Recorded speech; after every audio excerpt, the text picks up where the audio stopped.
This video isn't about jokes, and it's not something I take lightly at all. Quite frankly, I wish that this didn't exist at all because I find it disgusting and abhorrent. I've contacted both Valve and WB about the situation, but have yet to receive a reply. So in the matter of public interest, I feel this is something that needs to be made aware to Steam users, publishers, and developers. In my last video, I covered Shadow of War's PR, its development, and what I viewed as mishandling of the Steam forums by moderators. During the latter half of that video, I talked extensively about the moderation and brought up one moderator by the name of Laptop65. This user is a moderator for many high-profile games, often working with WB on forums, including that for Shadow of War and the Batman Arkham series. During the video, I brought up that Laptop65 had previously been involved in many complaints from Steam users and had been removed from their moderator status multiple times on both Steam and other websites. To showcase this, I included a screenshot of an infodump I received on Discord from SVD, someone very active in dealing with groups like Sentinels of the Store,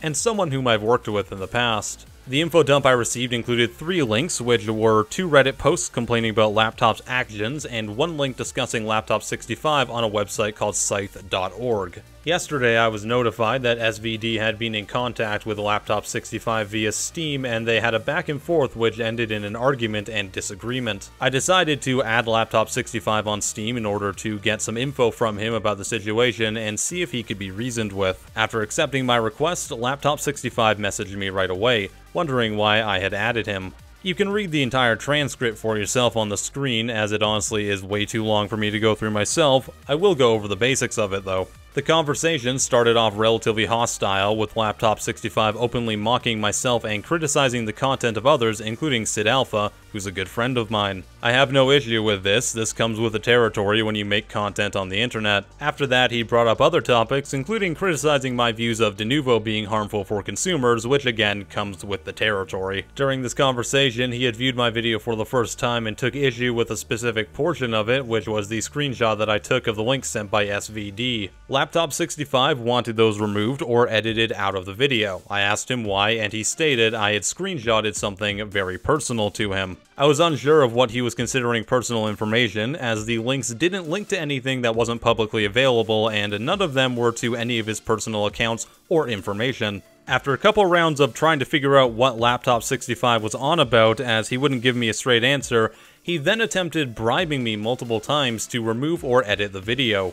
His quotes included, "I'd appreciate it if you did. I'm assuming you'd want something in return for it. If there's something you'd like in return, then I'll see what I can do for you. It wouldn't even be a bribe. If there was something you wanted, not money or anything that has value, then I'd be willing to help you out." And obviously, I refused all of these. After this, Laptop65 continued to attempt to persuade me to edit or remove the video, bringing up the idea of DMCA claims and also trying to convince me by saying that I would do it if it were someone I cared about. At that point, the conversation was going in circles, so I stopped replying. He continued to message me for roughly an hour afterwards, trying to get my attention. After this happened, I sent an email to Valve informing them of the conversation, bribery attempts, and general misconduct Laptop65 was acting in. After the email was sent, I received a notification on my own email stating that my video had received a privacy information report and YouTube would be reviewing the report in 48 hours to give me time to remove or edit the video if I wanted to do so.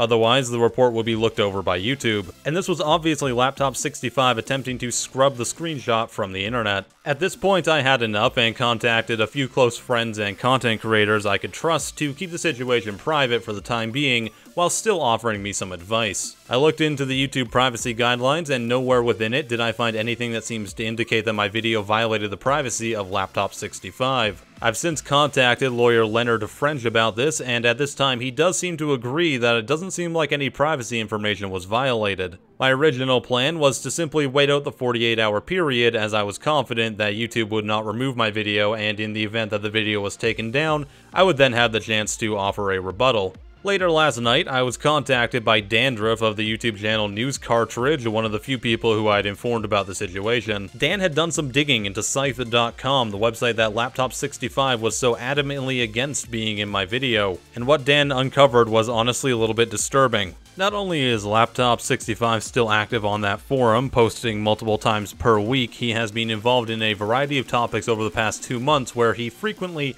and repeatedly defends the acts of pedophilia and sex with underage people. Yes, that is in fact what he's been doing. You can view the screenshots on your screen right now, as well as the archived web links in the description. Posts like this on Site.com are very likely the reason he filed the privacy complaint against me in the first place, attempted to bribe me, and generally freaked out when he saw the link in my video. It's worth noting that at no point does Laptop65 claim to be participating in any of these acts, but his quotes are nonetheless very concerning. To a lesser extent, Laptop65's involvement with Scythe.org at all is concerning, as the website has entire categories for selling Steam accounts. Not only do I find this disgusting and frankly a little bit scary, but this person is heavily involved in the Steam moderation forums in a position of power on a platform that is frequented by young people. While Laptop65 is not an employee of WB or Valve, he still has an indirect association with them, which makes comments and tendencies like this completely unacceptable. I have since contacted WB and Valve about this and informed them of how Laptop65 is behaving. Like I said earlier, I have also sought legal advice in case the time comes where it's needed. This is a serious matter that needs to be dealt with very soon, as it harms the brands of major companies and potentially puts young people at risk. In addition, in order to attempt to cover his actions, Laptop65 has filed a false report that could directly impact my channel, and I take that as a personal offense. You cannot bully, bribe, or coerce me into losing my integrity, Laptop65. And the saddest part about this whole thing is that if you hadn't started all of this yourself, nobody would have noticed in the first place. Laptop screwed laptop. I am PattyJack. I'll see you next time.